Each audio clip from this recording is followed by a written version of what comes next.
Max Siegel is the former president of Dale Earnhardt, Inc., and is now the CEO of his own sports marketing firm with clients that include NASCAR. He is also the author of the forthcoming text, Know What Makes Them Tick, How to Successfully Negotiate Almost Any Situation. Max, good to have you here.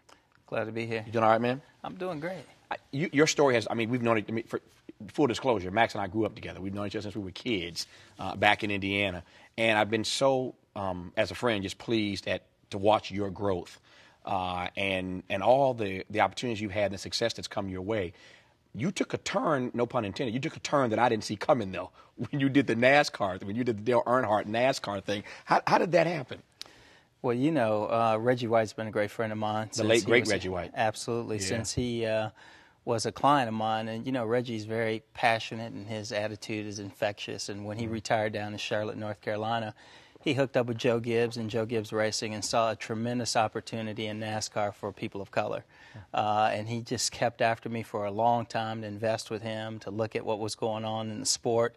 And when I got introduced to the sport, it had every bit of entertainment and sports and, you know, competition. It was everything that I had done my entire career, and it was, you know, new territory. So it was an exciting opportunity. Mm-hmm. You had been prior to that in the music business. What's the contrast, the comparison, music, NASCAR, music, auto racing? Yeah, I mean, you know, the core business is pretty much the same. Right. It's really developing brands, intellectual property, managing those, and really taking a product to the consumer. The thing that I find that's really compelling about NASCAR is, unlike most sports and most entertainment products, the fans live the lifestyle. So for me, it was an opportunity to get with fans who were even more discriminating in where they spend their discretionary income and passionate about what they do. And, you know, in consuming that sports product, they have a very high standard for what they want to see. See, now you confuse me, but given your brilliance, I'm sure you'll make me understand this. Yeah. If you said earlier, and I thought I heard you say, that you saw opportunities for people of color, but now you're telling me that the fans of NASCAR auto racing live the lifestyle. I don't see brothers in the hood living the NASCAR lifestyle. So where did you see opportunities for people of color? Well, you know, the most difficult point of entry for fans in NASCAR is the perception that the sport has. I've found since I was brought into the sport that it has everything that we want, from compelling entertainment, a lot of family values. It's something that's fascinating, whether you come from a technology background, you like speed, celebrity. It has all those kind of things. And I think that for me, one of the things that I've been charged with in terms of managing the diversity program with NASCAR is really showing those people who have that same reaction that you do, that it is a sport that is open and welcoming, and there's something for everyone in it. So I want you to live a NASCAR lifestyle. Oh, no. I've been trying to get to a race. I've been invited a few times by you and other friends that you haven't gotten there yet. But which raises this question. I think I get it, but I haven't been to a race as yet. What is the thing that turns on? Is it the speed? I mean, what is it? What is it? Well, I think, you know, when you look at it as a sport, the speed certainly is there. The competition is certainly there. It's, you know, the athletes are some of the most accessible athletes in professional sports. You have athletes like Dale Jr. who make tens of millions of dollars a year with tons of fans, and 30 seconds before he gets in a car going 200 miles an hour, he's signing autographs and interacting with fans and sponsors. So I think, you know, core American values, the automotive industry, the origin of the sport, the fact that people feel historically like they could get behind that wheel and compete is something that's attractive to the sport. But again, I think that if you are into anything from technology to sports and entertainment, there's something for you in NASCAR. I figure that NASCAR auto racing might take a hit in this economy, given to your point now, it is such an everyday people kind of sport. Discretionary income in this country, as we all know, is down. How's the sport holding up under the weight of this economy? The sport has experienced exponential growth over the past few years, and I think that, you know, with most sports and people who thrive off of marketing dollars, the sponsors are getting a lot more discriminating and want you to demonstrate that there is, in fact, a return on their investment. I think that what they find with NASCAR is they can actually measure the impact of their marketing dollars investment on the bottom line of their business. So it remains healthy. There's a TV contract long-term. The viewership is up. 75 million fans. It's second to only the NFL in terms of worldwide, and it's the #1 spectator sport. So it's remaining healthy, but, you know, teams in that industry are working through the challenges that the auto manufacturers are facing right now, as well as marketing budgets being slashed. Yep.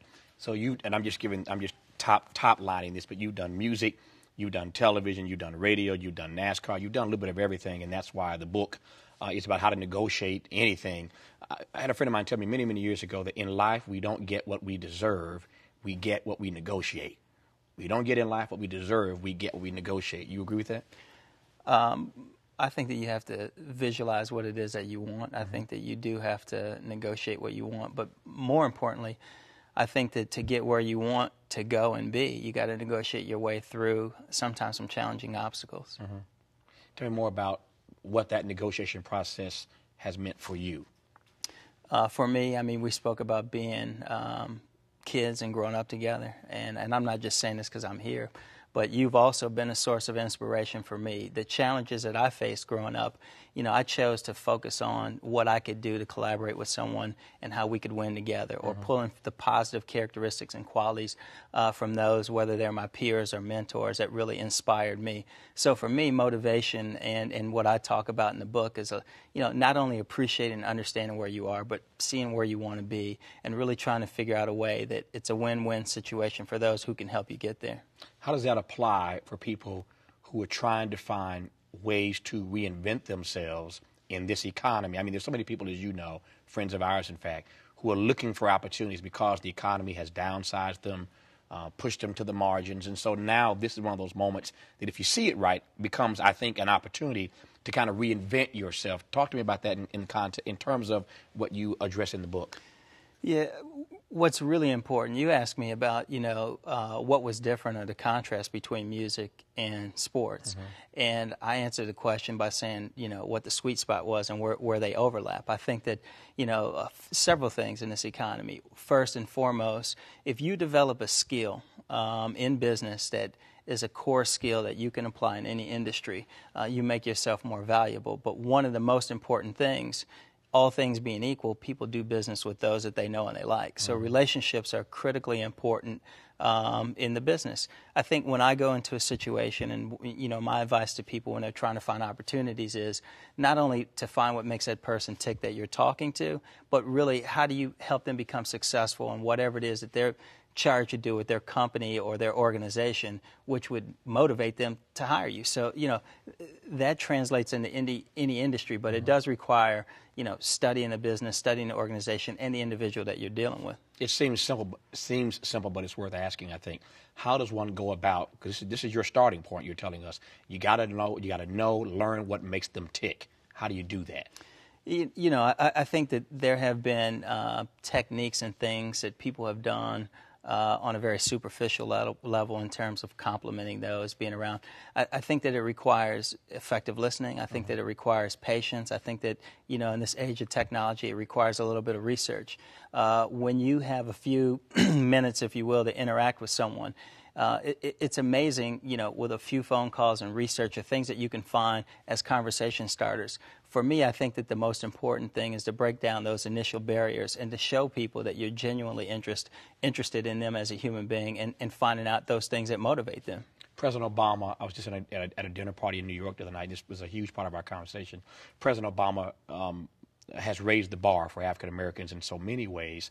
And I think a lot of people are hoping that it's not just about him, but that it extends to the rest of us who happen to be people of color, that we will get opportunities that have heretofore not come our way.